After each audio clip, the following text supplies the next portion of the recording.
Сельсовет вызвал меня и сказали, что надо, говорит, поехать и зарегистрироваться. И сразу забрал.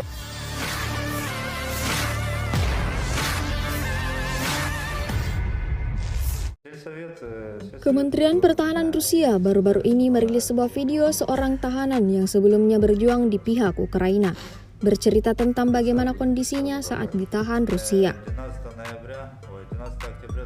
Rekamannya diunggah di akun Telegram @mod Rusia pada Jumat 8 Maret 2024. "Kami mungkin akan mati kelaparan jika bukan karena kalian," ucap tahanan tersebut. Menariknya, tentara Ukraina itu malah berterima kasih kepada tentara Rusia yang memenjarakannya. Hal itu dikarenakan mereka mendapatkan perlakuan yang baik dari tentara Rusia berdasarkan pengakuan dari beberapa tahanan Ukraina. Berbeda saat di bawah naungan komandan Ukraina, tentara itu mengaku alami banyak penyiksaan. Mulai dari tidak diberikannya air dan makanan, hingga mereka dikerahkan secara paksa ke medan perang tanpa peralatan yang memadai. Tahanan itu merasa komandan Ukraina seperti ingin membunuh mereka secara perlahan. "Syukurlah orang-orang Rusia membantu kami. Berkat mereka, kami masih hidup," kata tahanan tersebut dengan penuh rasa terima kasih. Из наших троих получился один 300-й, который получил пулевое ранение в лопатку. Получилось так, что пуля не вышла на вылет, и как бы сильной проблемы так и не было, но говорили, что у нас есть 300-й. У меня было обморожение конечностей, потому что я в холодной воде простоял, я самый больше стоял 55 суток, был в подвале.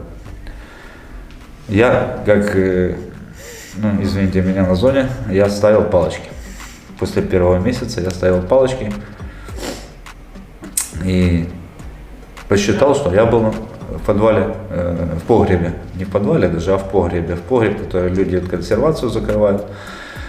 Мы сидели, и я посчитал, что я был 55 дней, самое дольшее. И потом, когда уже, как говорится, наши руководители, не знаю, по званиям и по именам я их не знаю, потому что мы общались по рации Моторола, и у нас были только позывные.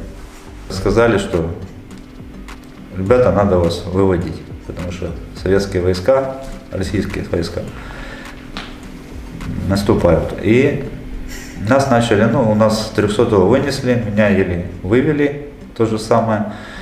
Довели нас до Авдеевки, положили, я ходячий был, тоже плохо вообще, лежачий, почти, на цыпочках ходил. И нас положили в садике, в заброшенном садике, и двоих.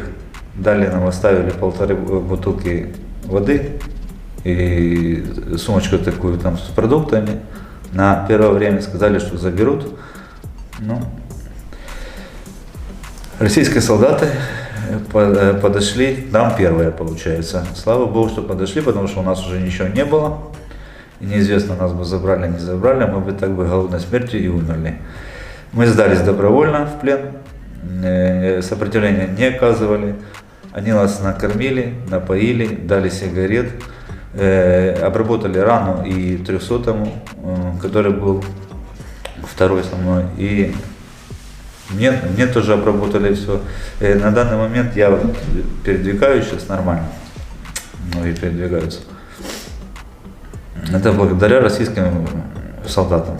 Плохое у меня отношение к командованию, к правительству, к командованию особенно плохое, потому что сколько мы не предупреждали, чтобы вывести нас из 300-го, потому что 2 недели парень пролежал, мы не знали, что с ним делать.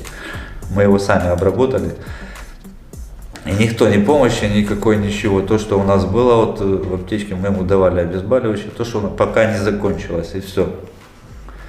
И все, и больше, как говорится. А потом уже, слава Богу, что все обернулось как бы в лучшую сторону.